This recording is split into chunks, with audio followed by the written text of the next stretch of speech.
बिस्मिल्लाहिर्रहमानिर्रहीम। और मैं ईद के दूसरे दिन के खुसूसी शो में मेमन न्यूज़ HD से आप सबको खुशामदीद कहता हूं। और कल की तरह आज भी हमारे दरमियान कुछ ऐसे ही लोग मौजूद हैं जो अपने अपने शोबे के यकीनी तौर पर किसी तारुफ के मोहताज नहीं है, लेकिन मेरा फ़र्ज़ है मेहमान की हैसियत से, मेज़बान की हैसियत से इन तमाम मेहमानों का तारुफ कराऊँ। पहले तो ईद के दूसरे दिन के आज के मेरे शो में जलवा अफरोज़ हैं, हमारे शो की रौनक को बढ़ा रहे हैं।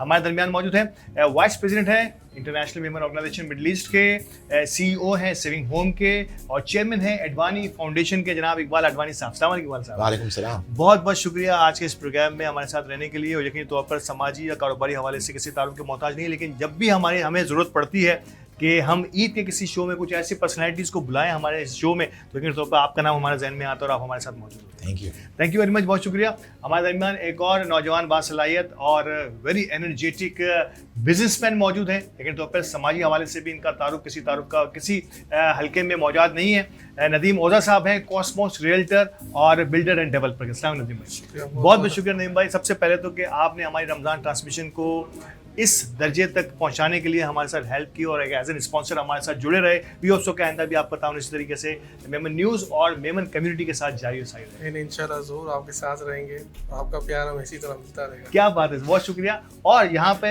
वो कारोबारी और समाजी शख्सियात थी, तो एक तरफ हमारे दरमियान जो है वो स्टेज TV यानी कि आर्ट के हवाले से मुख्तलिफ लोग हमारे साथ मौजूद हैं। यकीनी तौर पर कम्युनिटी में और नॉन कम्युनिटी में किसी तारुफ के मोहताज नहीं है। हमारे दरमियान राइटर, डायरेक्टर, एक्टर, और जब भी मेमन न्यूज़ को भी जब भी ज़रूरत पड़ी है हमेशा सरे फहरिस्त रहे हैं। और यकीनी तौर पर मेमन प्रोमोटर्स की हैसियत से मेमन कम्युनिटी में आर्ट के फ़रोग के लिए भी यकीनी तौर पर बड़ा काम कर रहे हैं। हमारे दरमियान मौजूद हैं मोहतरम आफ्ताब कामदार साहब। आफ्ताब भाई बहुत शुक्रिया अगेन एंड अगेन। और यकीनी तौर पर जब भी हमें आर्ट के हवाले से जब भी मेमन न्यूज़ ने कुछ भी सोचा है तो हमेशा आफ्ताब कामदार का नाम सबसे पहले हमारे जहन में आता है। सबसे पहले तो बहुत बहुत शुक्रिया मेमन न्यूज़ का कि आज इस प्रोग्राम में ईद के दूसरे दिन हमें बुलाया, और मुबारकबाद का मुस्तहिक है आप लोग।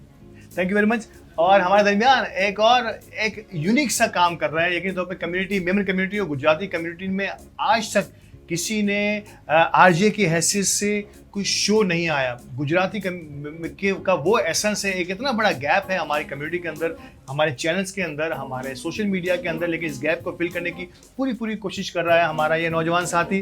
गुजराती शो रेडियो पर आप सुनते होंगे केम छो कराची, ये इसी के रूह रवां है। और यकीनी तौर पर मुमताज़ होस्ट हैं, कंपेयर हैं, एक्टिंग, डायरेक्टिंग और राइटिंग भी यकीनी तौर पर इनका शोबा है। आमिर होकला साहब मेरे साथ मौजूद हैं। आमिर भाई बहुत शुक्रिया, आज की आपकी मौजूदगी हमारे ईद के शो की और चार चांद लग जाएंगे। अच्छा, आप लोगों का भी बहुत शुक्रिया मेमन न्यूज़ वालों का, और मेरी जानिब से तमाम देखने वालों को और आपकी पूरी टीम को बहुत बहुत क्या बात है। और यहीं से मैं भी एक बार जो बात मैं भूल गया था मुझे भी कहनी चाहिए थी आप सबको, जितने भी लोग आज हमें देख रहे हैं या आगे आने वाले हमारे शोज़ को देखेंगे, उस सबको दिल ईद मुबारक हमारे पूरे इदारे, हमारे तमाम टीम की जानिब से।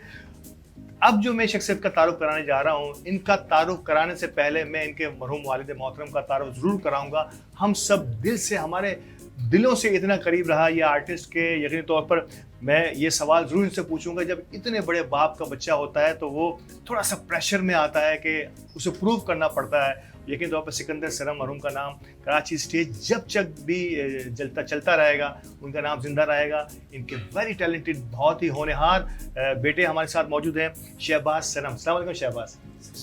आप सब लोगों को अस्सलाम वालेकुम। वालेकुम सलाम। देखने वाले तमाम पाकिस्तानियों को दिली ईद मुबारक। बहुत शुक्रिया आप यहाँ मौजूद हो। यकीनी तौर पे आप मुख्तलिफ शोज़, मुख्तलिफ रिकॉर्डिंग्स चल रही हैं, लेकिन हमारे इस शो को रौनक बख्शने के लिए हमारे साथ हैं अडवाणी साहब। आपसे आगाज़ करूँगा, और क्योंकि ईद का शो है तो थोड़ा सा फॉर्मल सा नहीं रहेगा, इसमें सारे सवाल आप जब चाहें इसमें अपनी जो है ना, जिसे कहते हैं टांग अड़ा सकते हैं आप, इसमें कोई आप भी सवाल पूछ सकते हैं, ठीक है।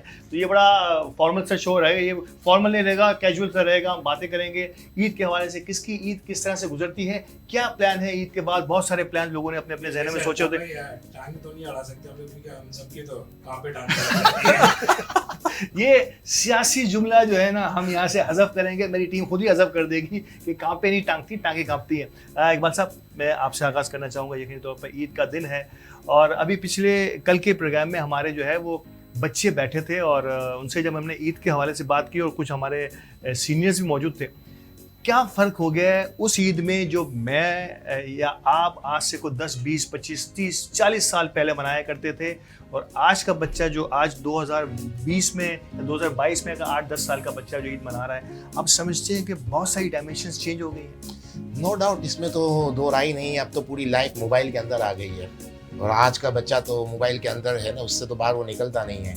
अगर हम उसको अपनी ईद से कंपेयर करें तो मुझे लगता है मुनासिब बात ही नहीं है। उस वक्त और आज के वक्त मुझे नहीं लगता आज कोई ईद कार्ड किसी को मार्केट में लेने जाता होगा, नहीं जाता ना। तो उस वक्त हम लोग ईद कार्ड लेने जाते तो उसमें पूरा पूरा दिन निकाल देते थे, ये लेना है वो लेना है। अभी तो 1000 ईद कार्ड आपके उसमें मोबाइल में पड़े होते हैं।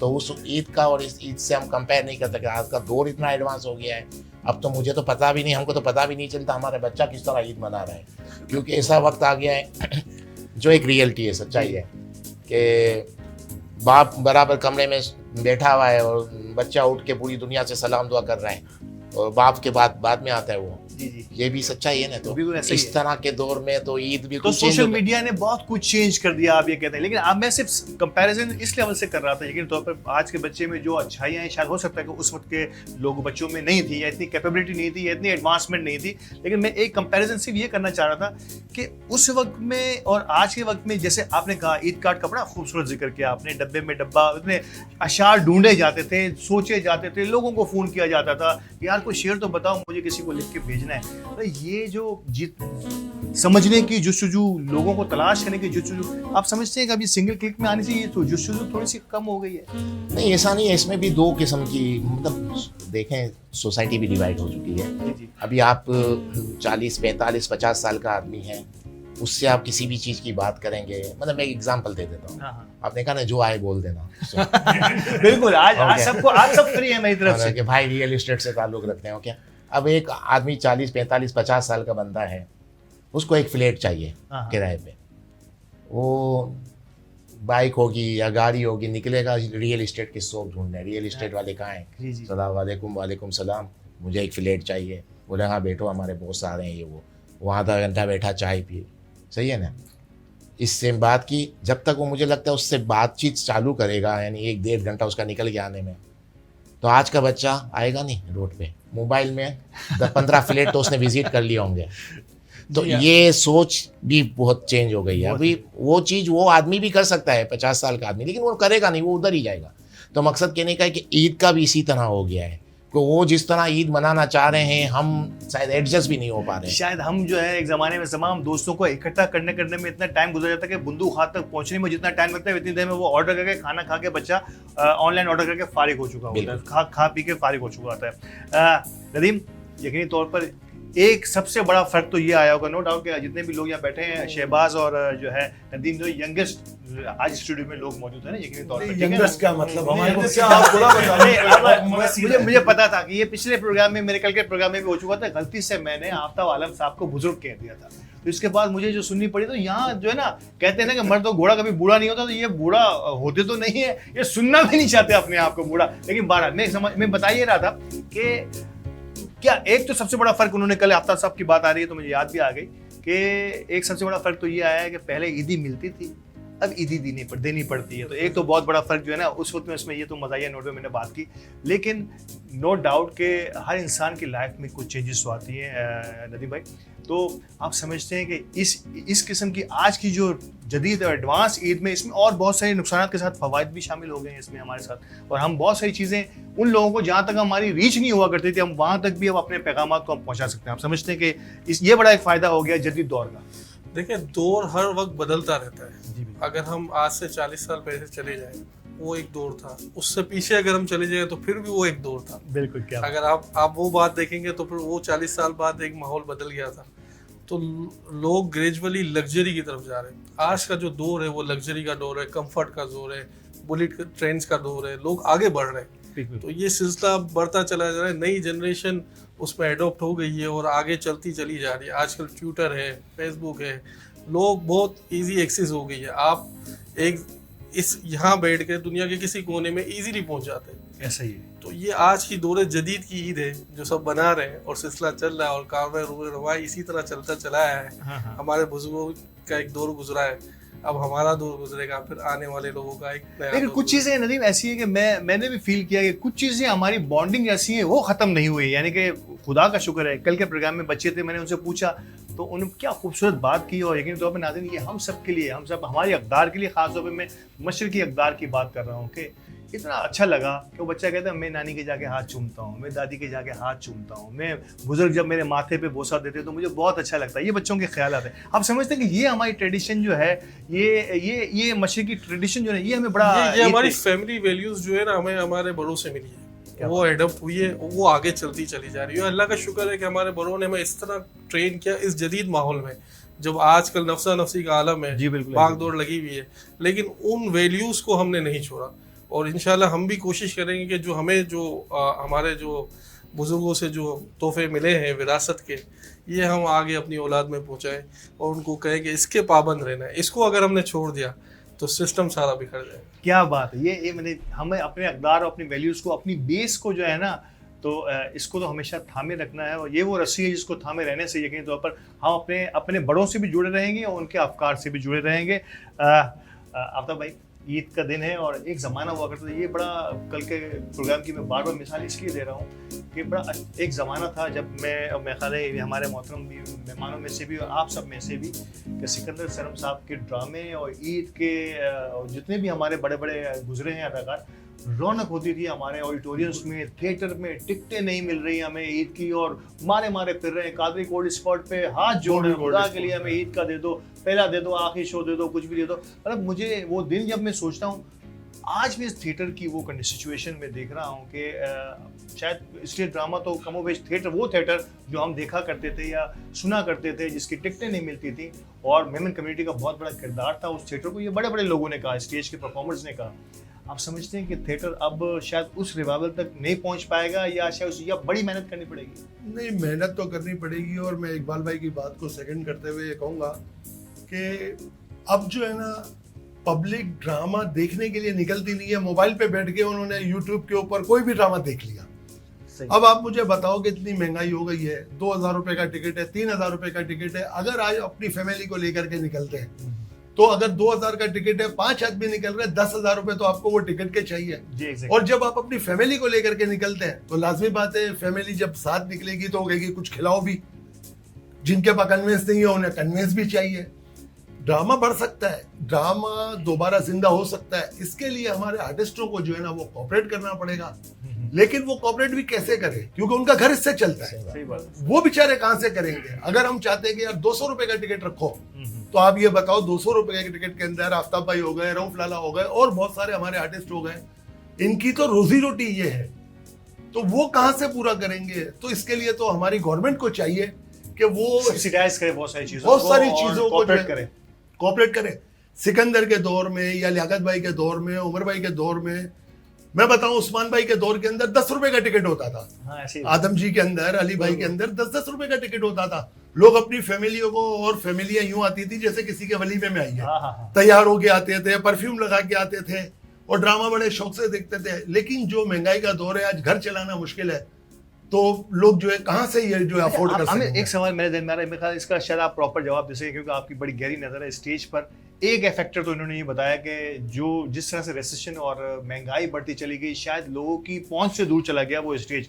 अब जो स्टेज हो रहा है, जो भी नापा के थ्रू हो रहा है या आर्ट्स काउंसिल में हो रहा है, एक मखसूस तबके के लिए हो रहा है जो अफोर्ड भी कर सकता है। एक जनरल पब्लिक जिस अंदाज से ईदों में निकलती थी थिएटर के लिए, आप समझते हैं कि दूसरा उस स्टेज की जगह कुछ लिचर पने ने भी ले ली है, कुछ लफाजी ने भी ले ली है। शायद उस वजह से भी जो है ना, हम शायद उस स्टेज की तरफ जाना नहीं चाहते। जिस फैमिलीज का वो जिक्र कर रहे हैं कि तैयार होके परफ्यूम लगा के एक फैमिली इंटरटेनमेंट के लिए आया करते थे, अब वो इंटरटेनमेंट कुछ और चीज़ों में तब्दील हो गई है। शायद मेरा ख्याल है कि शायद ये भी एक फैक्टर रहा है। आप समझते हैं? देखिए, मैं आपको एक बात बताऊं कि अभी आफ्ताब कामदार साहब ने जिक्र किया उस दौर पर। जी। अच्छा, मैं ये जब से मैंने होश संभाला, उमर शरीफ साहब के ड्रामे मुझे अच्छी तरह याद है। ईद के तो टिकट ही नहीं मिलते थे। बिल्कुल सही कह रहे हैं। अच्छा, बात यह है कि जैसे जैसे दौर ने तरक्की की, आपको अपने आप को बदलना पड़ा, लेकिन जो हमारे बुनियादी हकाइक हैं उससे हम मुंह नहीं मोड़ सकते। सही बात। सबसे बड़ा मसला ये है कि हमने हर चीज को कमर्शियल कर दिया। क्या बात। हर चीज को आपने कमर्शियल किया है। माँ के दिन को भी कमर्शियल किया, फादर डे को भी कमर्शियल किया आपने, वैलेंटाइन डे को भी किया, रमज़ान को भी किया और ईद को भी किया। लेकिन जो हमारे बुनियादी हकाइक हैं, जो परवरदिगार की तरफ से हमें अहकामात हैं, उसे हम ना कभी बदल सके हैं और ना कभी बदल सके हैं। लगेंगे, सही बात। अब मैं आ जाता हूँ ड्रामे पर। देखिए, वक्त के साथ हर चीज़ को बदलना पड़ता है। उस दौर में स्टोरीज होती थी, आर्टिस्टों की मेहनत होती थी और आपके पास बहुत सारे आर्टिस्टों का ऑप्शंस होता था, टैलेंटेड आर्टिस्टों का। और कोई भी शोबा, चाहे वो टेलीविजन हो, रेडियो हो, थिएटर हो या फिल्म, इस वक्त दौरे हाजिर की ये ज़रूरत है कि इसमें आपको एजुकेटेड लोग चाहिए। फिल्म मीडियम की तरफ चले जाएं आप। इस वक्त जो फिल्म्स बन रही हैं, बल्कि जो ये ईद पे रिलीज हुई हैं, आप देखें, उनकी सिनेमाटोग्राफी देखें, उनकी स्टोरीज देखें, उनकी कैरेक्टराइजेशन देखें। अगर आप वही रिवायत 1980 और 90 की रखेंगे तो पब्लिक बोर हो जाएगी। सही बात। बदकिस्मती से थिएटर के साथ भी ऐसा ही हुआ। हमारे पास नई स्टोरीज नहीं आई हैं, सही बात। ठीक है, हमारे पास वही रिवायती जुमले हैं। देखें, हंसाना उसके तरीके बहुत सारे हैं। सही बात। आप अपनी बॉडी लैंग्वेज से भी हंसा सकते हैं, आप सिचुएशन से भी हंसा सकते हैं। लेकिन अगर मैं कोई जूमानी जुमला कह के आपको हंसाऊंगा तो वो कोई बड़ी बात नहीं है। सही बात है। आप किसी चाय के होटल पे बैठ जाएं, 4 लोग, और कोई जूमानी बात किए, वो सामने वाला हंसेगा। तो फैमिलीज को अगर बिठा के अगर आप कोई बात जूमानी करते हैं तो मेरे ख्याल में वो गलत है। तो बात है तब्दीली की। यानी कि तो हम अपने आप को उस तरह से ढाल नहीं सके। हाँ। मेरा ख्याल है कि जिस अंदाज से दुनिया ढलती चली गई, और हम शायद, हो सकता है कि एक फैक्टर तो ये था कि एक दो पे हम अफोर्ड नहीं कर पा रहे, और दूसरा फैक्टर ये कि शायद हमने उसको अफोर्ड करने की कोशिश भी नहीं की। और दूसरी अल्ताफ, एक बात और मैं माजरत के साथ ये बता दूं कि इस सिलसिले में जो है सदर आर्ट्स कौंसिल अहमद शाह जो है जी। वो भरपूर ताउन कर रहे हैं, और वो आर्ट्स कौंसिल पे ये रौनकें जो है वो दोबारा बहाल कर रहे हैं। अभी पिछली दफ़ा उन्होंने जो फेस्टिवल करवाया था, जिसमें हमारा अपनी भी कम्युनिटी का मेमनी ड्रामा मैंने किया था, घबरान जो है, इस दफ़ा भी इन्होंने फेस्टिवल का ऐलान किया है जो फ्री ऑफ कॉस्ट है। मतलब उसमें किसी भी पब्लिक से टिकट नहीं होगी, बल्कि शाह साहब जो है वो सेट का माइक, साउंड, हॉल वो प्रमोट करने के लिए दे रहे हैं। और अल्हम्दुलिल्लाह उसमें भी हमारा जो है वो मेमनी ड्रामा इस दफ़ा अप्रूव हुआ है, जिसको आमिर ओकला ने लिखा है और मैं उसकी डायरेक्शन कर रहा हूँ, कि ई तो थीनो ड्रामे का नाम रखा है। और इंशाल्लाह जून के अंदर जो ये हमारा फेस्टिवल हो रहा है, तो अहमद शाह तो कोशिश कर रहे हैं कि किसी तरीके से ये, और हम चाह रहे हैं कि देखिए, हमारे सबसे बड़ा क्या, हम किसी भी मेमनी ड्रामे के लिए स्पॉन्सर लेने जाते हैं ना, तो हमें एक ही जवाब मिलता है, यार तो के तो खबर है आजकल कम धंधोना है। सीधी सीधी बात हमसे ये की जाती है, अरे यार अगलो 2000। देखिए, अगर कोई हमको बिजनेसमैन 10-10 हजार रुपए के अगर 5 स्पॉन्सर भी देता है, तो हम ये मेमनी ड्रामे को स्टैंड ला सकते हैं। बिल्कुल। मैं इस ड्रामे की जुबूहारी, अब इसको किस तरह से हमें सपोर्ट करना है, इसकी तरफ मैं जरूर आऊँगा। लेकिन मैं जरूर चाहूँगा कि शहबाज मेरे साथ हो, और मैं इनसे ये बात ना करूँ कि शहबाज, कितना मुश्किल होता है कि जब एक स्टेज के उरूज पर पहुंचा हुआ बाप, लेकिन एक्सपेक्ट करते हैं लोग कि यार ये सिकंदर सनम का बेटा है, तो कितना प्रेशर होता है उस बेटे पर, जो बाप के इतने बड़े मकाम को लेके उसको यकीनी तौर पर, हर बच्चा तो पहली दफ़ा इस स्टेज पर आता है या स्टार्ट होता है उसका। तो आप समझते हैं कि इस प्रेशर से आप भी गुजरे हैं, और आपसे एक्सपेक्टेशंस जो है ना लोगों की बहुत ज़्यादा हो जाती हैं, और फिर यकीन तौर पर ये प्रेशर में सम टाइम प्रूफ करना और मुश्किल हो जाता है। बिल्कुल बिल्कुल अल्ताफ भाई, इतना प्रेशर होता है। ज़्यादा मतलब हम लोगों से एक्सपेक्ट कर लेते हैं कि सिकंदर सनम का बेटा है तो वही चीज़ करेगा, ठीक है ना। वो ये नहीं सोचते सिकंदर सनम ये 25-30 सालों में पहुंचा। वही। तो अब ऐसा होता अगर, तो आज अमिताभ बच्चन का बेटा उससे बड़ा एक्टर होता। बिल्कुल ऐसा होता, ठीक है ना। तो लोगों को ये जरा सोचना चाहिए कि बाप बाप होता है, बेटा बेटा होता हाँ, है। तो हम स्ट्रगल के दौर में हम कोशिश करेंगे कि अच्छी बातें करें। अब वो वाली बातें तो हम नहीं कर सकते ना, जो अब्बू ने कर ली, उमर अंकल ने कर ली, हम वो बातें रिपीट करेंगे, लोग बोलेंगे अपने बाप का काम कर रहे हैं, ये पुरानी बातें करें। हम कोशिश करते हैं कि नई बातें करें, तो जनरल नॉलेज की बातें, कोई ऐसी बात करें जिसमें कोई मैसेज निकल कर आए। पर हमारी जो ऑडियंस है वो बस ये अगर तू तड़ाक वाली जुगती सुनना चाहती है। और हमारे लोगों में एक तो ये है कि हमारे जो स्टेज है उसको अवामी थिएटर कहा जाता है, और जो दूसरा वाला थिएटर है उसको थिएटर कहा जाता है हाई जेंट्री का, ठीक है ना। तो हमारे जो आर्टिस्ट जो कहते हैं कि यार अनवर मकसूद के प्ले के अंदर यार हाउस पैक होता है, पब्लिक खिड़की तोड़ रश होता है, ये वो, तो वहाँ की जेंट्री कुछ और है, ठीक है ना। तो वो लिखते भी उसी तरीके है कि वहाँ के लोग लाइक करें। तो हमें हमारे यहाँ भी थोड़े राइटरों की कमी है, ठीक है ना। राइटर आएंगे, और एक तो ये कि अगर राइटर को ड्रामा लिखता है हमारे आर्टिस्ट ड्रामे को बोलते नहीं है, सही बात है। वन लाइन पे ड्रामा हो जाता है। तू तेरी एंट्री बना के लिया, तू तेरी एंट्री बना के लिया, ड्रामा कहाँ जाएगा, मैसेज कहाँ जाएगा सही फिर? बात है। जो पब्लिक देखने आ रही है, जो लेके क्या जाएगी फिर? अच्छा, एक सवाल मेरे जहन में, मैं जब भी मेरी कोशिश थी कि जब भी किसी प्रोग्राम में मैं आपको बुलाऊंगा तो ये सवाल जरूर पूछूंगा कि सिकंदर सनम ने जब भी स्टेज पे एंट्री की है, मतलब वो अपनी, नो डाउट कि अपनी एंट्री से उन्होंने साबित किया है। क्या आम जिंदगी में जब से घर में आप बैठे हैं, आपकी अपब्रिंगिंग उनके सामने होती रही है, आम जिंदगी में भी वो इसी किस्म के ही थे कि भाई बात यहाँ किसी का जुमला पकड़ लिया और फिर उस पर इतना बड़ा रिकॉर्ड लगा दिया कि अगला स्टेज पे मैं देखता था कि वो कान पकड़ लेते थे कि जब तक कि वो इशारा ना करे कि यार भाई अब खुदा के लिए छोड़ दे, बहुत हो गया। तो क्या आम जिंदगी में भी कहीं गैदरिंग में, दोस्तों में, फैमिली में इसी किस्म से वो जुगते मारा करते थे? दोस्तों की गैदरिंग का तो दावा मुझे नहीं पता है, हाँ। क्योंकि अब्बू के साथ मैंने काफी कम मतलब विजिट किया, कहीं गया हूँ अच्छा, यहाँ अच्छा, बहुत कम, और मुल्क से बाहर भी हम लोग गए तो फैमिली गई है। अच्छा। अब्बू के साथ हम लोग गए ही नहीं है। आप यकीन नहीं करेंगे, हमारी किसी भी फैमिली मेंबर की ना अब्बू के साथ एक तस्वीर भी नहीं है। अच्छा, ये इत्तेफाक है, ये इत्तेफाक। इत्तेफाक। बस एक पुप्पी की बेटी की शादी की वीडियो है, बस उसी में पूरी फैमिली बैठी हुई, एक पिक्चर भी नहीं अब्बू के साथ। इतनी मसरूफियत थी अब्बू के टाइम की ना, बहुत तो पिक्चर भी नहीं लगा। हमें काफी अफसोस भी इस बात का।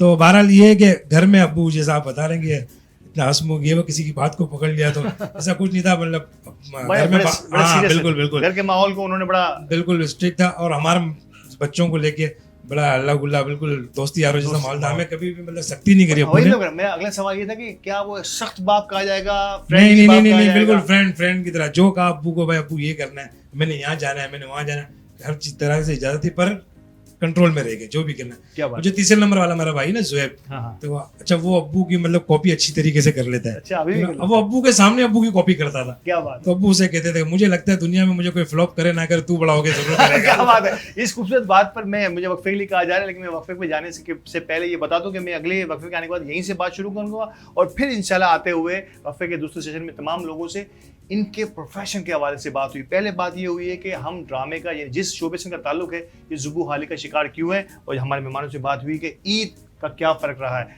आके मैं शहबाज से इस गुफ्तगू को थोड़ा सा और आगे बढ़ाऊंगा कि सिकंदर सनम की कॉपी जब इनका बेटा उनके सामने करता था, उनके क्या रिमार्क्स होते थे।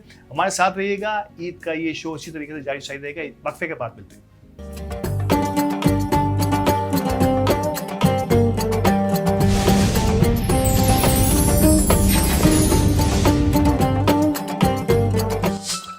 अस्सलाम वालेकुम, मैं हूँ Reema Khan. Help international welfare trust गुज़िश्ता 25 सालों से समाजी कामों के साथ साथ थैलेसीमिया बीमारी में मुब्तला बच्चों को बिल्कुल मुफ्त इलाज के साथ उनकी तालीम और ज़रूरियात ज़िंदगी की दीगर अशिया फराहम कर रहा है, जिनमें लैब टेस्ट, इसके अलावा जनरल OPDs वगैरह शामिल हैं। इसके अलावा मरीज़ बच्चों की आमदोरफ्त के हवाले से भी उनकी मदद की जा रही है। हेल्प इंटरनेशनल वेलफेयर ट्रस्ट के ज़ेर तमाम जो थैलेसीमिया सेंटर दोहराजी कॉलोनी में कायम है, वहाँ तकरीबन 300 बच्चे रजिस्टर्ड हैं जिनको इदारा मुफ्त इलाज फराहम कर रहा है। इसलिए आप सबसे दरख्वास्त है कि आप अपने एहतियात, अपनी ज़कात और इसके अलावा भी आप जिस तरह से मदद कर सकते हैं, आप इस ट्रस्ट की मदद कीजिए।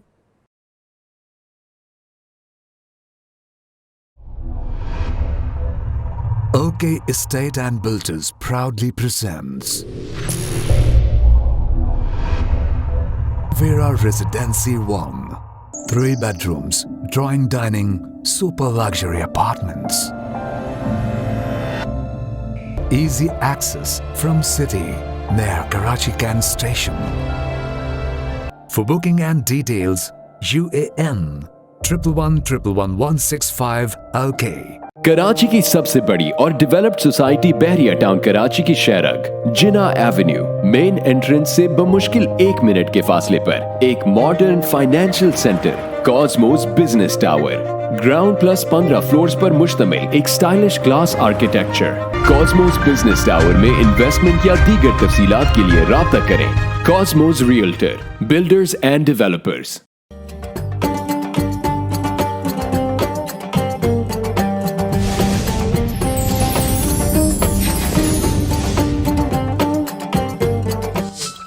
Welcome back. और ईद शो के इस दूसरे प्रोग्राम में मैं आपको खुशामदीद कहता हूँ। और बात हमने ख़त्म की थी शहबाज सनम से कि अब्बू गुस्से वाले थे या नहीं थे, और फिर उन्होंने बताया कि इनकी पैरोडी उनके सामने इनका बेटा बड़ा, इनका छोटा भाई जो बड़ा खूबसूरत अंदाज में क्या करता था। तो क्या रिमार्क्स हुआ करते थे शहबाज उस वक्त अब्बू के? ईद का भी हम लोगों ने प्रोग्राम रिकॉर्ड किया था उसमें, तो उसमें जाकिर मस्ताना साहब गेस्ट थे हमारे शो के अंदर ना। अच्छा, तो great. मैंने लाला सर से कहा कि मैं लाला अंकल मैं जाकिर भाई के घर पे ईदी लेने चला गया, वैसा सीन हो गया। बोला क्या सीन हो गया भाई?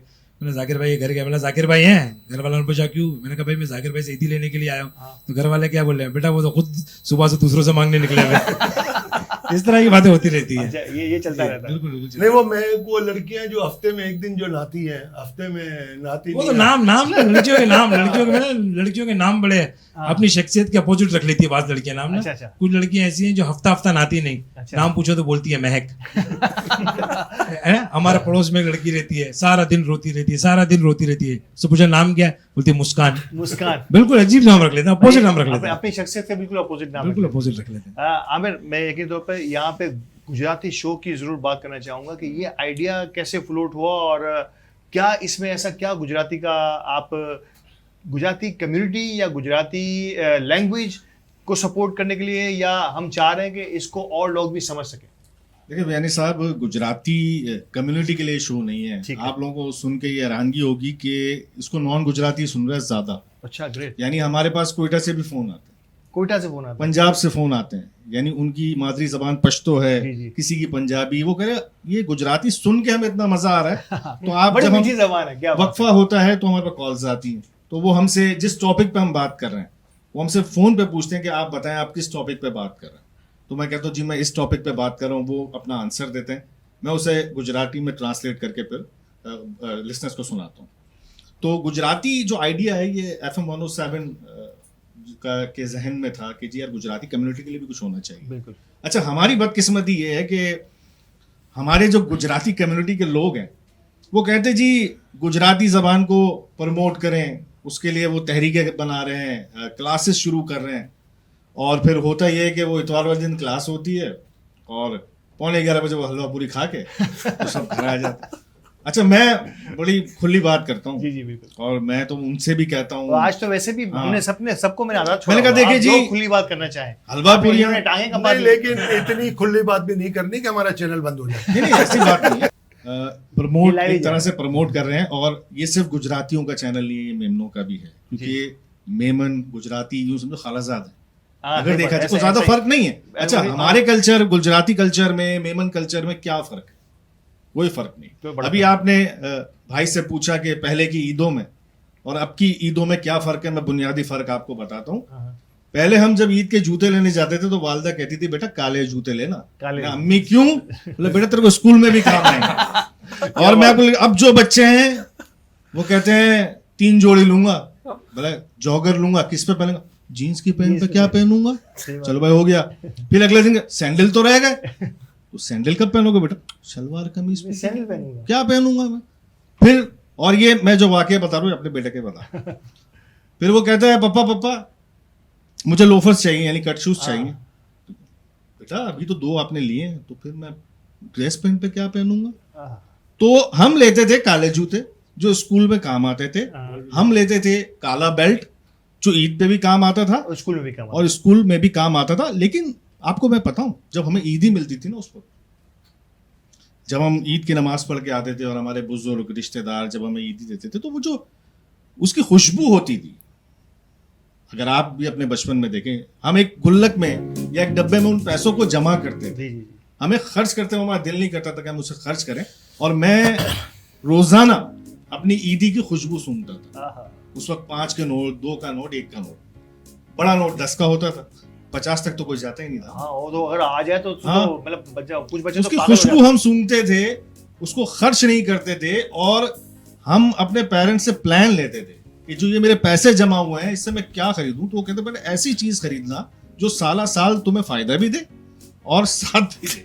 हैं। क्या बात। अच्छा, एक जो बात आफ्ताब भाई मैं आपसे पूछूंगा कि एक जमाना ऐसा भी था कि जिक्र भी हुआ इसका कि वालदा जो है ना वो सारी ईदी हमारी जो है ना अपने कब्जे में इसलिए लेती थी कि देखो मैं संभाल के रखूंगी, आप घुमा दोगे, आपके पास से कहीं मिस हो जाएंगे, फिर उसमें से 5-5 रुपए, 2-2 रुपए जैसे आपकी हस्बे जरूरत हो। तो फिर एक टाइम आता था जब वालदा आपको झंडी दिखा देती थी कि अब तुम्हारा अकाउंट खत्म है। हमारी बैंक बनी हुई थी वो ईदी के लिए, ईदी बैंक था हमारा, हमारी माँ वो जज्बा आप समझते हैं कि शायद अब जो है ना वो इतने एडवांसमेंट आ गए कि शायद खत्म हो गया वो। अब बच्चों का खर्चा बढ़ गया अब वो बच्चा के ईदी लेकर के अपनी माँ को दे कहाँ से। पहले हमारे जमाने में 10 रुपए या 5 रुपए मिलते थे, आज बच्चों को 100 रुपए भी दो तो वो मुंह बनाते हैं कि यार इसमें क्या आएगा। अगर बर्गर भी लेने जाओ तो 120 रुपए का 130 रुपए का बर्गर है, तो आपकी वो महंगाई करेंसी की। तो डीवैल्यू हो गए ना, बच्चों का क्या कसूर हाँ, है? बच्चों का क्या कसूर है इसके अंदर। अब वो मोहब्बतें या वो माए मोहब्बतें तो वही करती है अपने बच्चों से। सही बात है। लेकिन अब क्या करें, आपकी वैल्यू आप देख लें, करेंसी की वैल्यू कहाँ जा रही है। तो इस वजह से जो है अच्छा, मुझे एक चीज याद आ गई ना ईदी के ऊपर, और ये हकीकी बात मैं बता रहा हूँ, आपको हंसी भी आएगी। हमारे रिश्ते में मामू थे, अब हम ईद की नमाज पढ़कर आए, सबसे पहले वो हमें 10 रुपए ईदी बोले, बेटा आमिर ये 10 रुपए ईदी तुम्हारी, सबसे पहले ईदी वो दे देते। मतलब ये तय था हर ईद में कि ये अब उसके बाद क्या हुआ है ये आप सुने ना। अब सुबह सुबह ईद की नमाज पढ़ी, नानी के घर चले गए, मामू ने ईदी दे दी। अब यार आमिर क्या कर रहा है यार 2 डबल पत्ती के पान तो लिया ना, वो तेरे पास है ना पैसे और उसमें से लिया, चलो भाई भांजा हूं, चला गया। फिर आया, अब बेटा गोल्ड लिप 2 लिया ना, तेरे पास है ना पैसे, हाँ हाँ है मामू है, ये लिया ना, बोले तेरे पास है ना, मैं देता हूँ। रात को जब मैं कैलकुलेटर पे या पेंसिल कागज लेके हिसाब करता था तो मामू देते थे 10 रुपए ईदी और जेब से 15 रुपए निकल जाते थे, यानी 5 रुपए का नुकसान हो जाता। 5 रुपए का नुकसान। और वो अब तो यार वो तो फिर आपके मामू का प्रॉब्लम है ये सबके साथ नहीं हो सकता ना यार, ये तो अभी आपका मामू से प्रॉब्लम हो गया। और दूसरी एक चीज मेरी समझ में अभी तक नहीं आई, माइंड नहीं करना, आपने अलाउ किया इसलिए बोल रहा हूँ भाई, मुझे आज तक ऐसी ईदी नहीं मिली जिसमें नोटों में खुशबू आती हो, मुझे नहीं आई तो मैं बता रहा हूँ। अब वो कौन से वक्त की बात है जिसमें नोटों में खुशबू आती थी, हो सकता है वो 200-300 साल पुरानी बात होगी, क्योंकि हमारे दौर में तो नोटों में खुशबू खुशबू से मुराद वो फिजिकल खुशबू की बात नहीं हो रही, वो बंदा सूट अच्छा कड़क जो नोट होते हैं ना अभी तक मौजूद है, वो पैसे अभी तक मौजूद हैं, खर्च नहीं हुए। 10 रुपए के कड़क नोटे भी अब तो नहीं आते। पहले बच्चे 10 रुपए के कड़क नोटे संभाल के रखा करते थे कि यार मामू ने दी, खाला ने दी तो 40 रुपए। आप 10 रुपए बोल रहे हो तो कौन से वक्त के 10 रुपए बोल रहे हो, कितने साल पुरानी बात कर रहे हो? नहीं, मैं आपकी बात कर रहा हूँ। मैं तो 30 साल पुरानी बात, 30 साल पहले 10 रुपये और आज के 10 रुपए, वो 30 साल पहले 10 रुपए था, आज 200 रुपए। तो वही बात मैं कह रहा हूँ कि अभी वो आप ये क्लेम, आप ये अपनी प्रॉब्लम जो हम लोगों के साथ जो भी हुआ, आपका मामू मिल गया ऐसा हर किसी को नहीं मिलता। अब इसका मतलब ये नहीं है कि हम उस चीज को आज के बच्चों के ऊपर डाल दें कि भाई हमारे पास 200 रुपये, तो मेरी वालदा ये बोलती थी कि काले जूते लो तो आप भी लो, लेकिन हमारा जो स्टैंडर्ड था, हमारे माँ बाप का जो स्टैंडर्ड था, हम उस हिसाब से चल रहे थे। हमने अपने बच्चों को जो स्टैंडर्ड दिया उसके हिसाब से चलेगा। मैंने कितने माँ बाप को ऐसा ही देखा, अभी भी बोलते हैं मैं बस में जाता था, भाई तू जाता था बस तो कुछ था नहीं तुम्हारे पास, सही है ना। आज आपने गाड़ी दी है तो गाड़ी में जाएगा, उसका क्या कसूर, उसने जब से होश संभाला है वो गाड़ी देख रहे हैं। सही बात है। और हम लोगों की एक्सपेक्टेशन उस तरह की है जो हम लोगों ने जो वक्त देखा था। हमारे माँ बाप के पास नहीं था तो हमने वैसा देखा। और फिर ये माँ बाप की मेहनत ही है कि आज वो गाड़ी के अंदर है, अच्छी तरबियत है, आपने देंगे ना भाई, आपके पास है तो आप दे रहे हो ना, सीधी बात है ना, आपके पास है, आपने अपना लिविंग स्टैंडर्ड हाई रखा है तो बच्चे पे ट्रांसफर हो गया है। अब उस बच्चे ने जब से आँख खोली है एसी खोल के सोता है, सही है। हमारे यहाँ पंखा खुलता था, सही है ना, देखिए जब हमारा पंखा बंद हो जाता था तो हमको तकलीफ होती थी कि नहीं, तो फिर एसी बंद होगा तो इनको क्यों तकलीफ नहीं हो। तो मकसद कहने का हमारी एक्सपेक्टेशन रॉन्ग है। ये नहीं है कि मेरी माँ ने मुझे सिर्फ काले जूते दिए तो तू भी लाल पीले पहन, ऐसा नहीं हो सकता। हमने जिस तरह से उनको रखा है वो उसी तरह से रहेंगे। और सबसे बड़ी बात बताऊं, जो मिडिल क्लास और गरीब घर के बच्चे होते हैं ना, वो नसीबदार हैं, और जो अमीर बाप के बच्चे होते हैं ना, उनके ऊपर प्रेशर बहुत ज्यादा होता है, क्योंकि वो जब काम करने जाते हैं ना तो कमाने के लिए तो थोड़ा भी कमाते हैं तो अपने बाप से बहुत पीछे रहते हैं। और जो गरीब बच्चे होते हैं ना, जो गरीब घर के बच्चे, वो थोड़ा भी कमाते हैं ना तो उनको अपनी कामयाबी नजर आती है। और पैसे वाले का बच्चे को बहुत मेहनत करनी पड़ती है अपनी कामयाबी को ढूंढने के लिए, प्रूफ करने के लिए, कि प्रूफ कैसे करे कि मैं कामयाब हूँ, क्योंकि उसके वो थोड़ा भी काम करता है तो उसके बाप का चेहरा आता है, अरबपति बाप है, कब इसकी बारी आएगी। और हमारे पास बाप के पास कुछ था ही नहीं, हम तो रोड पे भी निकल गए, 2 पेंसिलें भी मिल गई तो हम कामयाब हो गए। तो मकसद कहने का ये है कि आज के बच्चों की प्रॉब्लम ये नहीं है, ये प्रॉब्लम बच्चे नहीं है, प्रॉब्लम हमारी सोच है। हम उसी सोच को लेकर चल रहे हैं जो हमारे माँ बाप हमारे साथ कर रहे थे कि भाई हमको ये मिल रहा था, हमारे बच्चे की डिमांड बढ़ गई है। अरे भाई उसको किस माहौल में आपने रखा है वो उसी तरह से रहेगा। अपब्रिंगिंग जो है ना वो यकीन से काम होता है। आज का बच्चा भी स्मार्टफोन मांगता है तो वो देना है, हमारे जमाने में तो नहीं था, तो हम ना दें कि अपने बच्चों को। थोड़ा सा मैं आपके उस शोबे के अंदर जिसका जिक्र आपने पहले किया था, आज के प्रोग्राम के जरिए से ये पैगाम भी आगे तक पहुंच जाए कि एक बार फिर ये एजाज हासिल हो रहा है कि हमारे जो फेस्टिवल हो रहा है आर्ट काउंसिल के अंदर, उसमें एक बार फिर मेमन कम्युनिटी, मेमन लैंग्वेज के एक ड्रामे को बिल्कुल। जगह दी गई है। जगह तो दी इसके गई बारे है, में मुझे बिल्कुल। जल्दी से कुछ बताइए कि किस तरह से हम इसको एग्जीक्यूट करने जा रहे हैं। भाई ये मुख्तलिफ ज़बानों के, उसके अंदर पश्तो, सिंधी और उर्दू, पंजाबी, सराइकी सारे ड्रामे हो रहे हैं। और अल्हम्दुलिल्लाह मेमनी ड्रामे के लिए जैसे हमारा पहले कामयाब ड्रामा हुआ था, अल्लाह का शुक्र है कि अहमद शाह साहब ने फिर मुझे सेलेक्ट किया है कि भाई मेमनी, लास्ट टाइम मैंने जब हमने ये किया था घबरान जो नाय के नाम से ड्रामा, अल्लाह ताला ने बहुत इज्जत दी थी और उसके अंदर मेरी शहबाज हो गया, आमिर हो गया, रऊफ लाला हो गया, नईमा गर्ज हो गया, इन्होंने बड़ी मेहनत की थी मेमनी ड्रामा करने के लिए। मैं चाह रहा हूँ, मैं ये बात करते हुए फख्र महसूस कर रहा हूँ कि एज अ डायरेक्टर जो मैंने वो ड्रामा किया था, लेकिन आर्टिस्टों ने मेरे साथ वो कोऑपरेट किया था कि वो ड्रामा इतना हाउसफुल था कि पब्लिक जो है ना वो वापस गई थी और मुझे शर्मिंदगी हुई थी कि सीटें नहीं कि मिली। सीटें नहीं मिली थी, पुलिस को बुलवाना पड़ा, बल्कि रेंजर्स को बुलवाना जी, पड़ा जी। था कंट्रोल करने के लिए।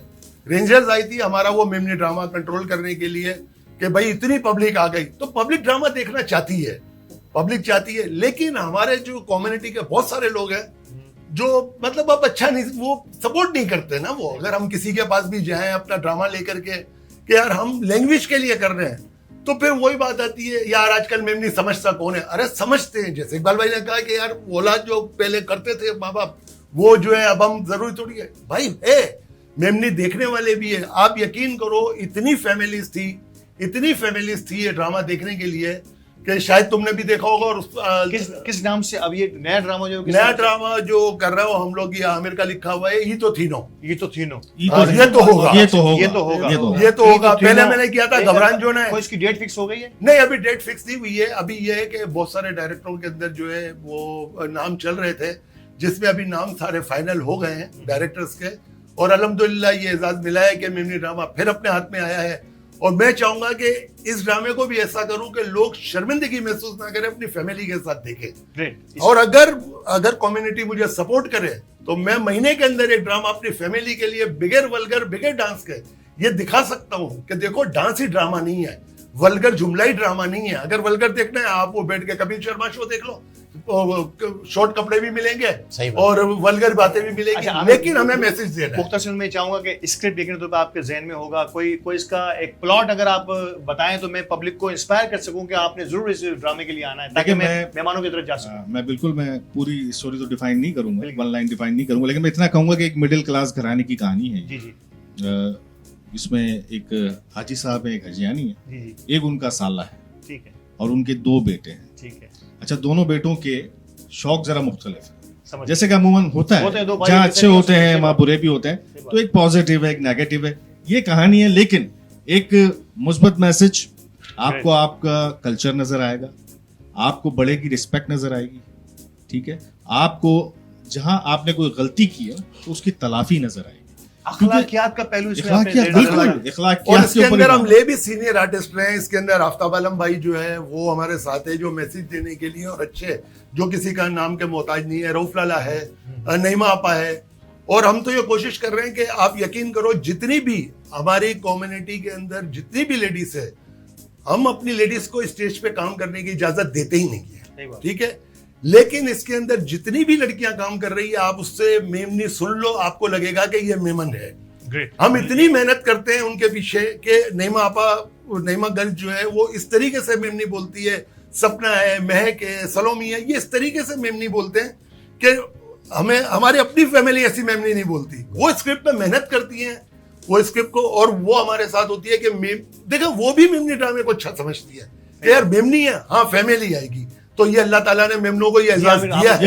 ये फखर की बात है। अच्छा, इसमें डायरेक्टर का भी एक कमाल है, मैं इनकी तारीफ जरूर करूंगा इस बात कि बहुत सारी ऐसी हमारी फीमेल आर्टिस्ट हैं जिनको आफ्ताब कामदार ने मेमनी सिखाई है, बैठ के। जैसे हम बच्चों को ट्यूशन देते हैं ना, वैसे ये बंदा जो रिहर्सल टाइम होता है, समझ रहा हूं, उससे भी 1 घंटा पहले ये उन लोगों को बुलवाता है जो मेमन नहीं है। सही बात। और उनको उर्दू में पहले समझाते हैं, फिर उसको मेमनी, फिर उसका टेम्पो बताते हैं, इस टेम्पो में कहना है।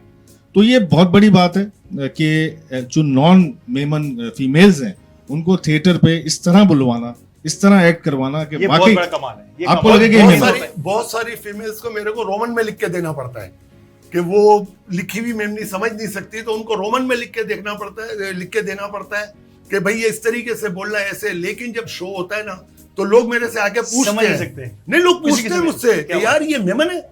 मैं बोलता हूँ मेमन नहीं है, ना ना ये तो गिडासी नहीं लगी रही, मेमन है तो खोटो बोली रही है, दो के तो रिश्ता चलेगा मेमन। तो ये नाज़रीन आप समझ देख रहे हैं कि एक ड्रामे के पीछे कितनी मेहनत हमारे ये आर्टिस्ट करते हैं, हमारे डायरेक्टर्स करते हैं। एक एक लफ्ज़ को किस अंदाज से अदायगी करनी है ये तक बताई जाती है कि हम हैं कि यकीनी तौर पर इसको इतनी अहमियत नहीं दे पाते। लेकिन यकीनी तौर पर जिस तरह से पिछले प्रोग्राम में आपने पजीराई दी है स्टेट में, ये तो थी नो बहुत जल्द कराची स्टेज पर आने वाला है और आर्ट्स काउंसिल में हम और आप सब मिलकर इंशाल्लाह इस प्रोग्राम को फैमिलीज के साथ एंजॉय करेंगे। तो ये आप सबसे वादा रहा और यकीन तौर पे मेमन न्यूज़ पूरी कोशिश करेगा कि आप सबको गाहे बगाए आगाह करता रहे कि ये प्रोग्राम आइंदा आने वाले दिनों में कब रिलीज होने वाला है, कब ये ऑन स्टेज होने वाला ये है। हमारी पूरी टीम है, अल्ताफ मेमन एंटरटेनमेंट की एक पूरी टीम है हमारी, जो हमने एक इदारा बनाया हुआ है मेमन एंटरटेनमेंट, वो पूरी टीम हमारी काम कर रही है। और लास्ट टाइम भी मेमन न्यूज़ ने उसकी बड़ी कवरेज की थी और मैं इस दफा भी उम्मीद करता हूँ कि उसी तरीके से कवरेज होगी और फैमिली को भरपूर हम लेके आएंगे। बिल्कुल, मेमन एंटरटेनमेंट का हमेशा से हम साथ रहे हैं। फरहान शरीफ और आफ्ताब कामदार ने हमेशा से हमें भी सपोर्ट की और हम भी हमेशा से इनके साथ रहे हैं। आइंदा आने वाले दिनों में हम साथ काम करेंगे। इकबाल भाई, मैं आखिरी सवाल, आखिरी स्पेल चल रहा है हमारा, मैं ज़रूर चाहूँगा कि as an chairman Advani foundation मैं चाहूँगा कि थोड़ा सा बताइए कि ईद के मौक़ों पर या रमज़ान के मौक़ों पर या मतलब कोई टारगेट ऑफ पीपल जो है ना क्या है एडवानी फाउंडेशन के ज़ेर नज़र, क्या कोई इदारे से लेकर आप काम करना शुरू करते हैं या इंडिविजुअल्स की तरफ आपका ध्यान ज़्यादा होता है या किसी खास शोबे की तरफ आप लोग ध्यान देते हैं? देखिए, पहले तो आपने कहा कि एडवानी फाउंडेशन का मतलब मेन मकसद जी क्या है? बिल्कुल। तो जी मेन मकसद तो एक ही है कि लोगों को फ़ायदा पहुंचाना, पहला मकसद, सबसे बड़ा मकसद ये। इसके बाद आप डिसाइड करते हैं कि भाई मुझे एजुकेशन में फ़ायदा पहुंचाना है किसी भी, ठीक है। फर्स्ट ऑप्शन है कि हमें भलाई के लिए काम करना है। भलाई के लिए काम करना है। अब एडवानी फाउंडेशन जो भी है, तो मेरा एक सेविंग होम है, वर्ल्ड वाइज मेरा बिजनेस है। तो मैंने अपने जो डिपार्टमेंट स्टोर है इसमें एक परसेंटेज तय कर लिया है प्रॉफिट का, जो मैं फलाई कामों पे खर्च करूँ। हाँ, क्या बात है। उसमें यानी एक तरह से कि ऐसे कि ना कोई ज़कात का पैसा ना क्योंकि आप बाज़ काम हम लोग जब फलाई काम करने निकलते हैं तो बाज़ बार ऐसा होता है कि लोग ज़कात का पैसा लेना नहीं चाहते। ऐसा ही भी। तो इस तरह की सोच के हिसाब से अब वो जो मैं अगर फलाई काम कर रहा हूँ वो इस तरह कर रहा हूँ कि अगर मैं किसी को कुछ डिलीवर कर रहा हूँ तो ये जो परसेंटेज है तो ये उसी का प्रॉफिट उसको दिया जा रहा है। यानी मेरा मकसद ये है। तो अब रहा मैं किस पे ज़्यादा काम कर रहा हूँ। पहले तो मैं इस तरह काम कर रहा हूँ, अब मैंने ज़्यादातर काम मेडिकल के ऊपर किया है, यानी उन सेहत के शोबे की तरफ। उसकी वजह ये है कि ये एक ऐसा है कि अगर आप फिजिकली फिट नहीं है तो आप कुछ भी नहीं हो। सबसे बड़ा प्रॉब्लम यही है, सबसे बड़ी ये फिजिक यानी जिस्मानी यानी फिजिकली फिटनेस एक ऐसी बॉल है, कांच की बॉल है, ये जिस दिन आपके हाथ से निकली ये टूट जाएगी। बाकी जितनी चीज़ें हैं, जितनी लाइफ में बिजनेस हो गया, दोस्ती हो गई, इज्जत शोहरत जो भी है, मैं उसको रबर की बॉल समझता हूँ। वो आती रहेंगी जाती रहेंगी। ये एक ऐसी चीज़ है जिस दिन आपके हाथ से निकली ये टूट जाएगी। तो इस वजह से मैं इस पे ज़्यादा तवज्जो दे रहा हूँ कि लोगों की हेल्थ के ऊपर। तो इसके लिए हमने हर उन इलाकों में मेडिकल कैंप लगाए हैं जहाँ लोग अफोर्ड नहीं कर सकते। मैंने ऐसे इलाके कराची में देखे हैं जहाँ लोगों के पास कपड़े नहीं है, खाने के लिए नहीं है, तो वो मेडिसिन कहाँ से लेंगे। हम उन इलाकों में डॉक्टरों की एक टीम लेकर जाते हैं, फ्री मेडिसिन वहाँ सप्लाई करते हैं। जिसको जो मर्ज होता है जो उसी वक्त डॉक्टर चेक करता है और उसी वक्त उसको मेडिसिन दे देता है। आँखों के अमराज बहुत हैं, आँखों के मरीज़ बहुत हैं। ऑपरेशन हमने करवाए, आसमानी हॉस्पिटल से हमारी बातचीत हुई तो इन्होंने कहा कि आप उधर चेकअप करें, जिन में आँखों की जो प्रॉब्लम है आप इनके डॉक्टर आते हैं, चेक करते हैं। अगर पता चलता है इनका ऑपरेशन है, मोतिया का ऑपरेशन होते हैं, तो वो हॉस्पिटल में हम लोग ऑपरेशन करवाते हैं। तो जिस इलाके में हम कैंप लगाते हैं वहीं हम लोग ट्रांसपोर्ट प्रोवाइड करते हैं, उसको लेकर हॉस्पिटल ले गए, उनका इलाज करवा के दोबारा छोड़ दिया। तो फिलहाल में जो सबसे ज़्यादा वर्किंग कर रहा हूँ वो सेहत के शोबे। अब हमने रमज़ानों के हवाले से एक बात बताऊं आपको, पाकिस्तान एक अजीब मुल्क है यार। रमज़ानों के हवाले से हमने भाई दिमाग में लोगों ने कहा राशन डिस्ट्रीब्यूट करो, ये वो, बहुत राशन डिस्ट्रीब्यूट किया। अब कंप्लेन एक जगह से आई मुझे कि भाई आपका राशन आधे भाव में फलां दुकान वाला खरीद रहा है। तो अभी ये चीज़ें यहाँ पर भी बहुत है। तो आप जब किसी की हेल्प करने जा रहे होते, आपको कोई भूखा लगता है, आप उसको सपोर्ट कर रहे हैं, और फिर वो इस तरह के वाक़यात होते हैं तो डिस्करेज हो जाता है। सही बात है। तो देने वाले ये discourage प्रॉब्लम होते हैं। पाकिस्तान में बहुत है। लेकिन अभी जो मेडिसिन वगैरह का तो ऐसा ही है कि जो बीमार है उसी को उसी को दवाई देंगे, लिख के जाहिर दी। सी बात है। अब यहाँ पर तो फटे हुए कपड़े पहन के राशन ले जाएंगे, एक राशन ले उसको आपने 2 दे दिए और पता चला कि वो बिक रहा है। अब पता चला फला जगह पे बिक रहा है, मैं सही बात। चेक करने गया यार क्यों ये लेता है, मैं बात करूंगा।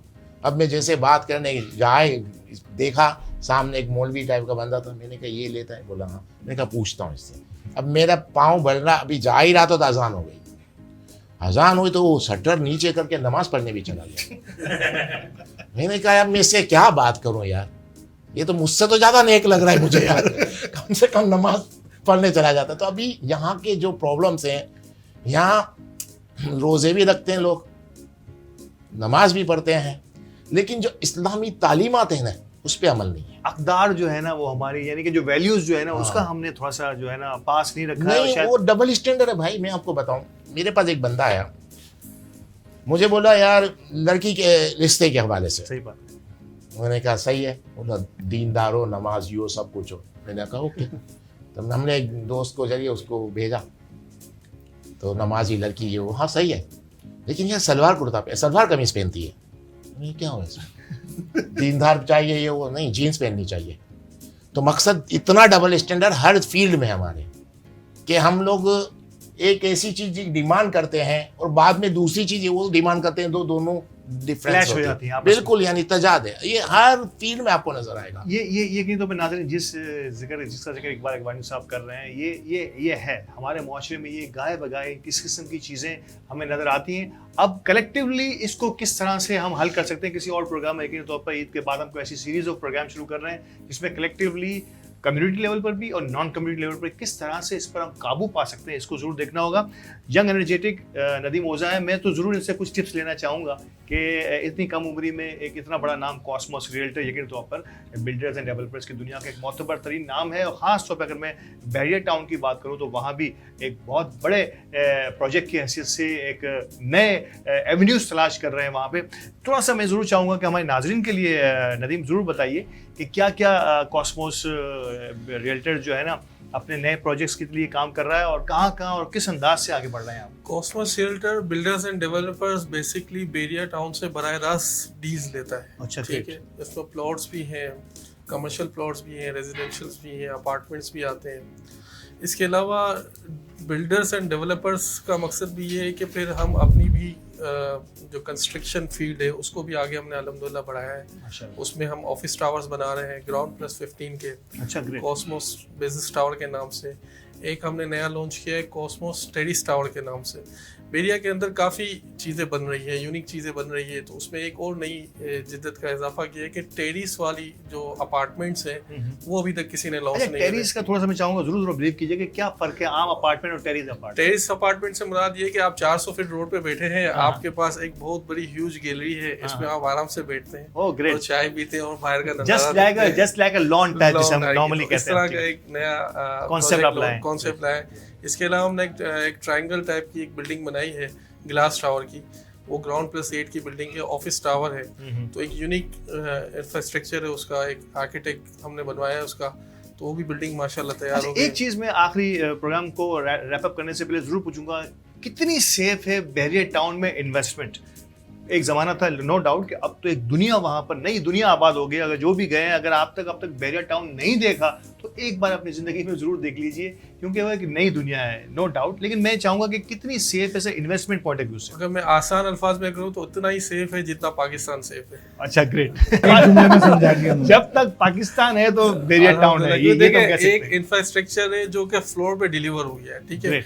बैरिया टाउन में जो भी शख्स आता है उसको हमें कन्विंस करने की जरूरत नहीं पड़ती, उसका इंफ्रास्ट्रक्चर उसको खुद कन्विंस करता है। लोग आते हैं, देखते हैं, वो कहते हैं इतनी बिल्डिंग्स, इतने लोग, इतने काम हो रहे हैं। अच्छा, मैं एडवानी भाई की एक बात आगे बढ़ाना चाहूँगा कि लोग जो है जब आप किसी के लिए काम करते हैं, फलाई काम बहुत अच्छा कर रही है, तो इसमें एक और चीज़ भी थोड़ी सी ज़रूरत है ऐड करने की, कि लोग जो है वो बहुत ज़्यादा तस्मा पुष्टि के हालात में है, ठीक है ना। अब उसको राशन मिलता है, उसको नहीं पता कल दोबारा मुझे मिलना है नहीं मिलना। सही बात है।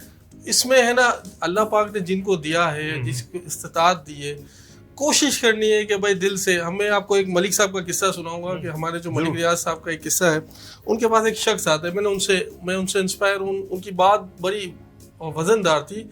उनके पास एक शख्स आया, उनसे मुलाकात के लिए लोग आते हैं, आपको पता है वो बहुत ज़्यादा माशाल्लाह चैरिटी भी करते हैं। तो उनके पास एक शख्स आया, उनको मिला तो उन्होंने देखते ही पहचान लिया कि ये शख्स जो है वो सही नहीं है, ठीक है। अच्छा, उनके साथ जो उनके एक रफ़का है, उनसे पूछा कि कैसा लग रहा है आपको, तो कह रहे यार सर जी सही नहीं लगता मैंने। अच्छा, उनके रफ़का ने भी तस्दीक कर दी कि यार ये बंदा सही नहीं है, मतलब यानी कि कुछ लोगों को एहसास हो जाता है। अच्छा, फिर मलिक साहब ने उनको दे दिया जो देना था। अच्छा, जो देना था, जो उनका एक जहन था, उसी जहन से दे दिया, ठीक है। तो उनके जो रफीक थे उन्होंने पूछा रफ़का ने कि सर एक ही किताब तुसी क्यों दिया आपने, जब आपको पता था, आपने भी कर लिया था और तक। हाँ, तो उन्होंने पता है, उनका एक तारीफी जुमला है इसके ऊपर, उन्होंने कहा कि मैंने तो अल्लाह की रजा के लिए किया। सही बात है, क्या अब अल्लाह ने इसको मेरे दरवाजे पे भेज दिया, मैंने अल्लाह की रजा के लिए कर लिया। सही बात। बाकी वो जाने उसका मामला जाने, मैं मेरे अल्लाह को जवाब दूं, मेरे दरवाजे पे आया बंदा, मैंने दे दिया, मैंने उससे खाली हाथ नहीं लौटाया। तो मकसद ये है कि हमें थोड़ा सा अपने आप को भी थोड़ा सा दिल बड़ा भी करना है और थोड़ा सा लेके भी चलना है लोगों को। सही बात है। ठीक है, हो जाएंगी चीजें, आएंगी। देखें, लोग हैं, हमारे मुल्क का हाल लोगों को पता है, बहुत बुरा हाल है। कराची का देख रहे हैं आप, कहीं भी चले जाएं, हालात देखें कितने बुरे हैं। तो ये चीज़ें तो आएंगी, तो हमें थोड़ा सा बर्दाश्त वाला माहौल, इतना अच्छा हम काम करते हैं, इतनी अच्छी हम खिदमत कर रहे हैं, तो और अल्लाह के लिए दिल बड़ा करें। मुझे इसमें एक चीज़ का रहता है, मिसाल के तौर पे जो बात इकबाल अडवाणी साहब ने की थी कि उसको, मुझे ऐसा फील होता है, क्या ऐसा हो सकता है, मैं ऐसा सवाल छोड़ रहा हूँ कि उस शख्स को जिसको राशन मिला है, हो सकता है कि उसको इलाज के लिए पैसों की जरूरत आ गई हो, वो चाहे कि मैं इस राशन को बेच के इलाज करा लूँ, क्या पॉसिबल है? ओके, मैं मानता हूँ पॉसिबल है। इसमें बात ये नहीं है, इसमें एक आदमी इन्वॉल्व नहीं है, दो आदमी इन्वॉल्व है। सही बात है। एक तो जो बेचने गया, वो जो लेने गया उससे, मैंने आपको ये नहीं कहा कि जो बेचने गया था मैं उसको ढूंढने गया। जो ले रहा है उससे मैंने उसको पूछा, भाई कि तुझे क्या प्रॉब्लम है, तू ये चीजों को क्यों सपोर्ट कर रहा है, सही बात, इस काम को सपोर्ट इस काम को क्यों सपोर्ट कर रहा है, मैंने उसको। हाँ, लेकिन एक और चीज, आपको जब आपको लगता है एक आदमी फ्रॉड है, अगर महसूस हो जाता है 100%, तो फिर इसका मतलब आपके पास कैपेसिटी कितनी है बांटने की। अगर मेरे पास 100 राशन है, एग्जाम्पल दे रहा हूँ, और मुझे पता चलता है ये आदमी फ्रॉड है, तो मैं उसको क्यों दूं, क्योंकि मेरे पास तो 100 ही है ना। तो मैं डिजर्विंग पर्सन ढूंढने क्यों नहीं जाऊं, मेरी मेहनत कहाँ है फिर, मुझे तो 100 ही देने ना, मुझे पास 500 नहीं है। जिसके पास, आपके पास भी, हर किसी के पास, कोई अरबपति है कि खरबपति है दुनिया में, किसी के पास अनलिमिटेड है, लिमिट, लेकिन उसका बांटने की एक लिमिट है। सही बात है, सही है ना। जब आपके पास एक लिमिट है कि 100 राशन, 1000 राशन या 1 लाख राशन, लिमिट है ना, और अगर आपको ये पता चलता है कि ये डिजर्व नहीं कर रहा, तो फिर इसका मतलब आप काहिल हो, माजरत के साथ, क्योंकि आप उस अप्रोच नहीं कर सकते उस जगह पे जहां आपको देना चाहिए। क्या अभी भी कराची के अंदर लोगों के हर घर में खाना पक रहा है? बिल्कुल नहीं पकता ना, हर घर में नहीं पकता ना। इसका मतलब अगर हम अपना राशन उसको दे देते हैं जो डिजर्व नहीं कर रहा, तो उधर हमने नहीं पहुंचाया ना, तो हमारी काहिली है। बार बार क्या होता है, हम लोग दे देते हैं किसी को, बांट दे, ये जाने इसकी दुनिया जाने, हमारा तो कबूल हो गया, सवाल ही पैदा नहीं होता। जब आपको डाउट आ गया खत्म, तो इसके बाद आप नहीं कर रहे, तो इसका मतलब आप काहिली कर रहे हैं, थोड़ा सा आप अपने सुस्ती, मैं आपको क्लियर करता चलूं, नहीं मैं आपको मैं बलोचिस्तान में गया, बलोचिस्तान में मैंने देखा, खुदा की कसम, वहां लोगों के पास कुछ भी नहीं है, नजर आ रहा है। मैं वहां जाके क्यों नहीं बांटूं, नजर आ रहा है, नजर घरों के अंदर नजर आ रहा है। इसके अलावा एक और चीज बताऊं, मैं गारो वगैरह, बलोचिस्तान वगैरह गया, वहाँ 14-14 साल के, 16-16 साल के बच्चों की, लड़कों की खतना नहीं हुई। सही बात है, खतना नहीं हुई, उनको मजहब के बारे में पता ही नहीं है। सही है, 14-14 मुस्लिम है, पाकिस्तान एक मुस्लिम कंट्री है, सही है, पाकिस्तान एक मुस्लिम कंट्री है, 73 में हमारा मजहब इस्लाम हमने डिक्लेयर किया हुआ है, सही है, 98% आबादी हमारी मुसलमान है, खतना ही नहीं हुई, तो हम लोग वहाँ जाते क्यों नहीं है? हमारे यहाँ कितने मौलवी हैं जो साउथ अफ्रीका में जाएंगे, अमेरिका में जाएंगे, अच्छी बात है, तबलीग करने जाना चाहिए, बराबर यार 300 किलोमीटर दूर है, बच्चों की खतना करो, मुसलमान हो जाएंगे, नमाजें पढ़ेंगे, दुआ लगेगी आपको। तो मकसद कहने का ही कि प्रायोरिटी है ना, प्रायोरिटी आपको रखनी है, ये बड़ा इंपॉर्टेंट काम है, कहाँ जाना है, हमें अपने हर मामले में, हमें अपने हर मामले में जो है प्रायोरिटी को अहमियत देनी होगी, यकीनी तौर पर। और मुझे प्रोग्राम को क्लोज भी करना है। बड़ी बड़ी थोड़ा सा इसमें अल्ताफ भाई, प्लीज असल में देखिए बात ये है कि हम अपनी पूरी कोशिश कर लें, ठीक है।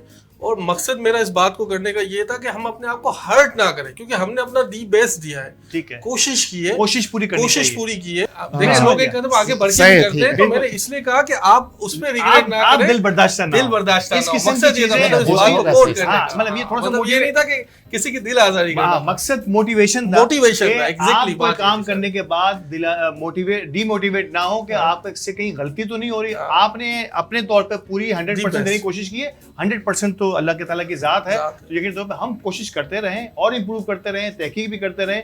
प्रोग्राम को बिल्कुल एंड करना है, और एंड अगर मैं शहबाज सनम से ना कराऊं तो यकीन तौर पर ये मेरे लिए बड़ी बदकिस्मती की बात होगी कि आखिर में जाते हुए भी कोई चुटकुला मैंने नहीं सुना शहबाज से। शहबाज की बात से पहले मैं थोड़ी सी अपनी मेमन कम्युनिटी से रिक्वेस्ट करना चाहूंगा कि हम ये जो आगे मेमनी ड्रामा करने जा रहे हैं, इसमें जो है हमें सपोर्ट करें। मैं ये नहीं कहता कि आप माली सपोर्ट करें, कम से कम ये है कि जो हमें फोन आते हैं कि यार वो मेरी जो दोस्त है उनकी फैमिली अच्छी रही है, तो उनके 5 टिकट डीड है, तो हम खर्चा करते हैं। सही बात है। आप कम से कम ये सपोर्ट हमसे करें कि यार 50% जो है मेरा कोई जानने वाला आ रहा है तो यार ये अच्छी रही है, या लोगों को कहे कि बा कम से कम मिनी ड्रामे ले इतनी सपोर्ट तो करो कि यार 50%। मैं तो कह रहा हूं 50% नहीं है, मैं इसको 100% लेके जाऊंगा। आप वो टिकट खरीदें और अपने अहले खाना में, अपने दोस्तों में इसको बांटें, खरीद के बांटें, ताकि हमारी जबान जो है हम अपनी लैंग्वेज को प्रमोट कर सकें, ताकि जो कर रहे हैं उनको भी कुछ मिले, और जो लेने वाले हैं आपके दिल में भी आएगा आपने सपोर्ट किया अपनी तरफ से, अपनी जी शहबाज। फोन करके पास ना मांगे ना, फोन करके पास ना मांगे। नहीं, ये फेस्टिवल का तो फ्री है, ठीक है, फेस्टिवल इन जनरल बात कर रहा हूं मैं। लेकिन अगर हम कोशिश कर रहे हैं फेस्टिवल में हफ्ते में कुछ लोग पास भेज देते हैं, याद नहीं पिछले दफा हुआ है, पास ही भेज अच्छा दिए। शहबाज यहाँ से खत्म करूंगा मैं प्रोग्राम को। अच्छा अल्ताफ भाई, जैसे ईद का मौका है और हमें उन लोगों को भी याद रखना चाहिए, उन सफेद पोशों को जो किसी के आगे हाथ नहीं फैलाते, तो मैं एक शेयर अर्ज करूंगा उन लोगों के लिए कि इस खुशी के मौके पर हम उन्हें भूल नहीं सकते। इस खुशी के मौके पे हम उन्हें भूल नहीं सकते जो दिल में दर्द रखते हैं पर किसी के आगे रो नहीं सकते। हम हजारों लाखों खर्च कर देते हैं सिर्फ शॉपिंग पे, कि हम घर घर जाके उनके बच्चों को ईदी नहीं दे सकते। क्या बात है। तो ये बड़ी खूबसूरत बात। और आज ही मैं एक प्रोग्राम देख रहा था कि कुछ इदारों ने जो है वो बच्चों को ना सिर्फ ईदी दी है, बल्कि उनको एक ईदी देने के बाद आप हैरान होंगे कि ईदी देने के बाद उनको शॉपिंग सेंटर में छोड़ दिया। 4,500-5 हज़ार रुपये हर बच्चे के हाथ में इनके पेरेंट्स के साथ दिए, बोले जो खरीदारी करनी है वहाँ से खरीदो। उन बच्चों के चेहरों पे जब आपने वो ईदी और जो खुशी दी है, तो नो डाउट कि ये ईद जो है वो खुशियाँ बांटने का त्यौहार है, और ये अल्लाह ताला ने शुक्राने के तौर पर रमज़ान मुबारक के शुक्राने के तौर पर हमें दिया है। तो हम सब भी पूरी कोशिश करेंगे आने वाले दिनों में कि लोगों के चेहरों पर मुस्कुराहटें अपने अपने शोबे के हवाले से बांटते रहें। आप तमाम मेहमानों का बहुत शुक्रिया कि आपने आज के इस प्रोग्राम को रौनक बख्शी और हमारे ईद के प्रोग्राम को और बेहतर किया। और नाज़रीन, इसके साथ ही मैं इजाज़त चाहूँगा, इंशाल्लाह कल एक और नए प्रोग्राम के साथ हाजिर होंगे। बहुत शुक्रिया हमारे साथ रहने के लिए। अल्लाह ने के बाद। और जाते जाते एक बार फिर मेमन न्यूज़ के तमाम व्यूअर्स को बहुत बहुत पूरी टीम की तरफ से ईद मुबारक।